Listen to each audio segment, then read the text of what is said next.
اعوذ باللہ من الشیطان الرجیم، بسم اللہ الرحمن الرحیم، السلام علیکم ورحمۃ اللہ وبرکاتہ۔ کبیرہ گناہوں میں سے ایک بڑا گناہ ہے ترک جہاد، اور جہاد کا تو لفظ ہی اب بڑا کنٹروورشل ہو گیا۔ سب سے پہلے اس کا مفہوم سمجھیے۔ جہاد کا روٹ جو ہے وہ جہد ہے، جد و جہد، جو آپ اردو میں بھی استعمال کرتے ہیں، اور انہی معنوں میں استعمال کرتے ہیں جن معنوں میں جہاد خود استعمال ہوتا ہے۔ کوشش کرنا، پٹ یور ایفرٹ، کسی کام کے لیے اپنے تمام ذرائع ممکنہ حد تک استعمال کرنا۔ تو دین کی تبلیغ کے لیے، دین کی سربلندی کے لیے، اللہ کے کلمے کے سربلندی کے لیے اپنے تمام وسائل کو بروئے کار لانا جہاد ہے۔ ایک مومن کی پوری زندگی جہاد ہوتی ہے۔ کیوں؟ وہ اکیلا ہوتا ہے تو جہاد بن نفس میں مصروف ہوتا ہے، اپنی اصلاح میں لگا رہتا ہے۔ اہل خانہ کے ساتھ ہوتا ہے، ان کی اصلاح پر توجہ دیتا ہے۔ احباب کے ساتھ ہوتا ہے، ان کے ساتھ متوجہ ہوتا ہے ان کی طرف۔ ایک کاروباری کی حیثیت سے اپنے خلقہ کاروبار کے لیے وہ کوشاں ہوتا ہے کہ انہیں برائیوں سے بچائے۔ ایک شہری کی حیثیت سے ملک و قوم کے لیے غرضے کے ہر قدم پر وہ جہاد میں مصروف ہوتا ہے، ہر قدم پر وہ کوشش میں مصروف ہوتا ہے، ہر قدم پر وہ کام کر رہا ہوتا ہے، فارغ نہیں بیٹھا ہوتا۔ اسی لیے رسول اللہ صلی اللہ علیہ وسلم نے جنگ سے واپس آنے والے کچھ صحابہ سے فرمایا تھا کہ آپ کو جہاد اصغر سے جہاد اکبر کی طرف آنا مبارک ہو، کیونکہ ہر وقت اب جہاد میں لگے رہو گے، ہر وقت کوشش میں لگے رہو گے۔ اس کی مختلف اقسام ہیں، ان کو 3 بنیادی قسموں میں تقسیم کیا جا سکتا ہے۔ ایک جہاد باللسان، جہاد بالقلم بھی اسی میں آ جائے گا، کیونکہ زبان سے جہاد، لکھ کر بات کرنا، سب ایک ہی بات ہے نا، اپنے خیالات کو پھیلانا، علم کو پھیلانا، آگے بڑھانا۔ اسی میں پھر آگے چل کر پرنٹ میڈیا آیا، پھر اس سے آگے اب آج کل الیکٹرانک میڈیا آ گیا، تو یہ سارے ذرائع ہیں۔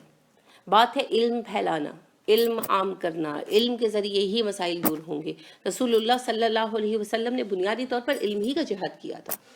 ہاں، جب جہاد بالعلم کے ذریعے اویئرنیس عام ہوئی، لوگوں میں دین کا فہم اور سمجھ آنی شروع ہوئی، اس کے نتیجے میں کفر چھٹنے لگا، ہٹنے لگا، اور کافروں کو یہ بات ناگوار گزری اور انہوں نے مقابلہ شروع کیا، تو پھر جنگیں بھی کرنی پڑی۔ لیکن اصل کام ہے علم عام کرنا، قرآن عام کرنا، اللہ کی کتاب اور نبی صلی اللہ علیہ وسلم کی سنت کو عام کرنا۔ یہ سب سے بڑا جہاد ہے، اس سے بڑا کوئی جہاد نہیں ہے۔ اس کے لیے آپ کوئی بھی ذریعہ استعمال کر رہے ہیں۔ اس کے بعد دوسرا آ جاتا ہے اپنا مال خرچ کرنا، اللہ کے دین کی راہ میں اپنا مال خرچ کرنا، ٹھیک ہے؟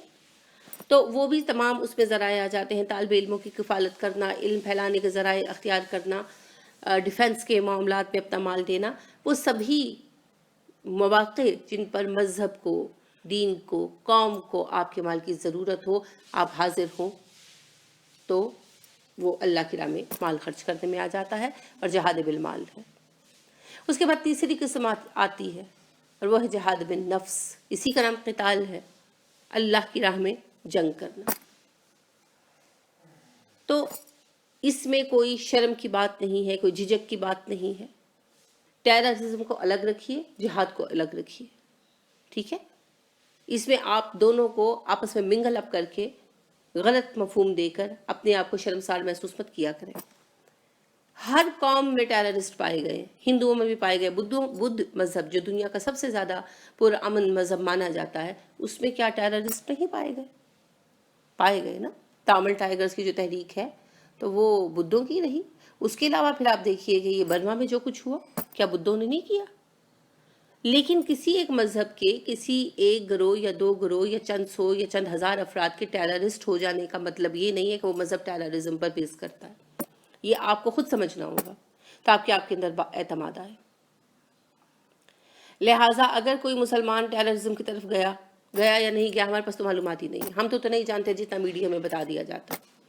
اب بات یہ ہے کہ اگر مسلمان ٹیررسٹ بنے، ٹیررزم کی طرف گئے، خود بہکے یا بہکائے گئے، جو کچھ بھی ہوا، ان کے اس فعل کو جہاد کا مترادف نہیں قرار دیا جا سکتا، یہ ان کا ذاتی فعل ہے۔ جہاد میں پہلی بات یہ ہے کہ وہ فی سبیل اللہ ہوگا، گروہی نہیں ہوگا، اختلافی نہیں ہوگا۔ اللہ کی راہ میں جنگ ہوگی تو وہ اللہ کی رضا کے لیے ہوگی۔ لہٰذا ایک صحابی نے عرض کیا کہ اللہ کے رسول صلی اللہ علیہ وسلم، ایک بندہ ملک و قوم کے لیے جنگ کرتا ہے، ایک بندہ نام کے لیے جنگ کرتا ہے، ایک والے غنیمت کے لیے لڑتا ہے، ان میں سے مجاہد فی سبیل اللہ کون سا ہے؟ آپ صلی اللہ علیہ وسلم نے ارشاد فرمایا، مجاہد فی سبیل اللہ صرف وہ ہے جو اللہ کے کلمے کی سربلندی کے لیے لڑتا ہے۔ ٹھیک.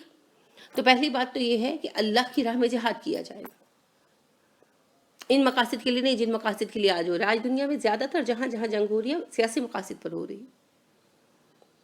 وہ خالصتاً اللہ کی رضا کے لیے جنگ ہوتی ہے جو فی سبیل اللہ جہاد ہوتا ہے. پھر دوسری بات یہ ہے کہ فی سبیل اللہ جہاد ایسے نہیں شروع ہو جاتا کہ میں اٹھوں اپنے گھر میں شروع کر دوں قتل و غارت گری، آپ اٹھے اپنے محلے میں شروع کر دیں قتل و غارت گری. یہ جہاد نہیں ہے، یہ فساد فی سبیل اللہ ہے، جس سے جو اللہ کو آپ سے ہرگز درکار نہیں ہے. جہاد اس وقت ہوتا ہے جب ایک اسلامک اسٹیٹ ہوتی ہے اور وہ اسلامی ریاست اعلان کرتی ہے کہ ہاں آپ جہاد کے لیے چلو. نتائج بھی تبھی ملیں گے اگر کوئی خلوص دل سے بھی جہاد کر رہا ہے نا، فرد یا گروہ. اکیلا وہ کچھ بھی نہیں کر سکتا. وہ محاورہ ہے نا کہ الا چنا کیا بھاڑ جھونکے گا. تو ایک گروہ 2-4 افراد کا یا 2-4 ہزار افراد کا کچھ نہیں کر سکتا. اس کے لیے مضبوط بنیاد چاہیے. اسی لیے آپ ترتیب دیکھیے کام کی کہ پہلے 13 سال رسول اللہ صلی اللہ علیہ وسلم نے ایک جمعیت اکٹھی کی علم کے ذریعے، دلیل کے ذریعے. پھر ان کے ساتھ ہجرت کر کے آپ آئے اور مدینہ والے بھی الحمدللہ مسلمان ہو چکے تھے. تو ایک ریاست قائم ہوئی. جب ایک ریاست قائم ہوئی تو اس ریاستی طاقت کے ساتھ ٹکرانے والوں کے ساتھ جہاد کیا گیا. سمجھ آئیے آپ کو؟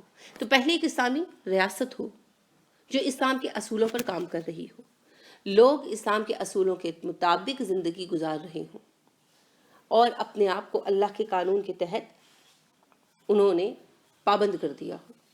اب اگر ان لوگوں کے اس امن و امان کے بیچ میں کوئی خلل انداز ہوتا ہے تو ان سے جنگ کی جائے گی. ان کی تبلیغ کے تبلیغی مسائی جو ہے اس میں کوئی اگر بیچ میں انٹرپشن کرتا ہے اس سے جنگ کی جائے گی. پھر یہ سب کچھ ہوگا، لیکن پہلے اپنا ایک اسٹیبلشمنٹ تو قائم کریں، علم کے ذریعے دلیل کے ذریعے لوگوں کو یکجا تو کریں. جہاد بالسیف آخری چیز، قتال آخری رستہ ہے، اور وہ بھی ایک تنظیم کے ساتھ، ایک نظم و ضبط کے ساتھ استعمال کیا جائے گا. ہر کوئی انڈیویژول اپنے ذاتی لیول پر اٹھ کر جہاد فی سبیل اللہ کے نام پر قتال شروع نہیں کر سکتا. ٹھیک ہے. اب یہ اصل جہاد جو ہے، جو قتال فی سبیل اللہ حقیقی ہے، اس کو ترک کرنا بہت بڑا گناہ ہے. رسول اللہ صلی اللہ علیہ وسلم نے ارشاد فرمایا، جو شخص اس حالت میں مرا کہ اس نے کسی جہاد میں حصہ نہ لیا، نہ کبھی اس کے دل میں جہاد کی خواہش پیدا ہوئی، وہ نفاق کے ایک حصے پر مرا. اسی طرح ابو امامہ سے روایت ہے کہ رسول اللہ صلی اللہ علیہ وسلم نے فرمایا، جس شخص نے نہ تو کبھی جہاد میں حصہ لیا، نہ ہی غازی کا سامان تیار کیا، نہ ہی غازی کے اہل و عیال کی خبر گیری کی، اسے اللہ تعالیٰ کسی سخت مصیبت میں مبتلا فرما دے گا. اسی طرح رسول اللہ صلی اللہ علیہ وسلم نے فرمایا، جب تم سودی لین دین کرنے لگو گے، جانوروں کی محبت میں مبتلا ہو جاؤ گے، اپنی کھیتی باڑیوں میں مگن رہو گے اور جہاد چھوڑ دو گے، تو اللہ تم پر ذلت مسلط کر دے گا تب تک جب تک کہ تم اپنے دین کی طرف پلٹ نہ آؤ. اب آپ کے یہاں جو حکومت قائم ہے اسلام کے نام پر قائم ہے، اسلامی قوانین عمل نہیں کر رہے، اس کی وجہ خود عوام کی کمزوری ہے. ہم چاہتے ہی نہیں ہیں. اس کی تبدیلی اپنی جگہ پر ہے، مگر اپنی فوج میں، پاکستان کی فوج میں اپنے جوانوں کو بھیجنا بالکل جہاد ہے. جہادی تو کر رہے ہیں، آپ کی جان و مال کا تحفظ کر رہے ہیں. آج میں یہاں بیٹھی اگر کچھ پڑھا رہی ہوں، آپ کچھ پڑھ رہے ہیں، تو کس کی وجہ سے؟ آرمی کی وجہ سے. یہ ہزاروں لاکھوں مسجدیں آباد ہیں، لاکھوں کی تعداد میں مساجد آباد ہیں. کریڈٹ کس کو جاتا ہے؟ آرمی کو. مسلمان بچیاں اپنے گھروں میں عزت سے بیٹھی ہیں، وہ الگ بات ہے کہ ہم نے انہیں ننگا کر دیا ہے خود، وہ ہمارا فیل ہے، اس کے لیے ہم جواب دیں. لیکن اپنے گھروں میں عزت و وقار کے ساتھ بیٹھی ہیں تو اس کا کریڈٹ آرمی کو جاتا ہے. خرابیاں جو ہیں وہ اپنی جگہ پر ہے، وہ پورے سسٹم کے اندر ہے، ہمارے اندر ہے. ہم خود ہی نہیں چاہتے کہ اسلام نافذ ہو. اگر عوام چاہنے لگ جائیں اور اپنے آپ کو اسلام کے مطابق لے آئیں تو حکمران تنہا کیا کر سکتے ہیں؟ کچھ نہیں کر سکتے. در حقیقت ہم بھی یہی چاہتے ہیں کہ ہم منمانیاں کرتے رہیں، ہے نا، کیونکہ اسلامی قوانین نافذ ہوں گے تو ساری رنگ رلیاں رک جائیں گی، سارے کام رک جائیں گے. اس وجہ سے ہم خود بھی نہیں چاہتے.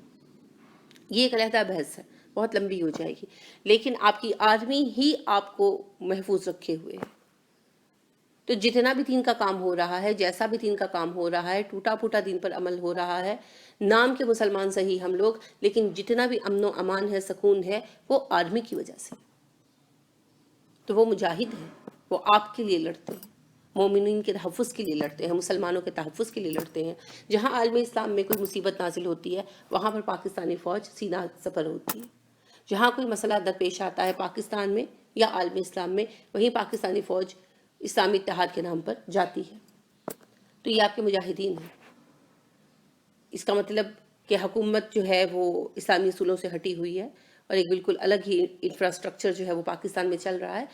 اس سے یہ نتیجہ نہیں نکلتا کہ یعنی ہماری فوج جو ہے وہ کوئی غیر اسلامی فوج ہو گئی ہے۔ حکومت کو بھی تبدیل کریں، یعنی حکومت کے طریقہ کار کو تبدیل کریں، اسی حکومت سے آپ فائدہ اٹھا سکتے ہیں، لیکن اس کے لیے سب سے پہلے اپنے آپ کو بدلنا ہوگا۔ نیچے سے اوپر تک تبدیلی آتی ہے، ہم بدلیں گے، حکومت کے طریقہ کار بھی بدلیں گے، جو فوج کی خامیاں ہیں وہ بھی دور ہوں گی، لیکن خامیوں کے باوجود یہی آپ کے دست و بازو ہیں، انہی کی وجہ سے آپ محفوظ ہیں۔ تو آپ کا اپنے بچوں کو فوج میں بھیجنا، کسی مشکل وقت پر فوج کی مدد کرنا، زبان سے مال سے ان کو قوت فراہم کرنا، یہ سبھی کچھ جہاد میں آ جاتا ہے۔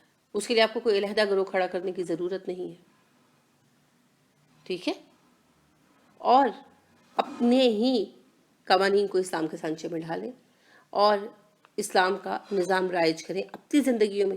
انشاءاللہ جب اپنی زندگیوں میں رائج ہوگا تو حکومت میں بھی رائج ہوگا، تو پھر ایسی صورت میں آپ کی خواہش مکمل ہوگی کہ ایک مکمل اسلامی ریاست، جس کے لیے مسلمانوں نے کوشش کی تھی اور جس کے لیے جناح نے کوشش کی تھی، اور جس کے بعد صحیح معنوں میں اسلامی جہاد شروع ہوگا۔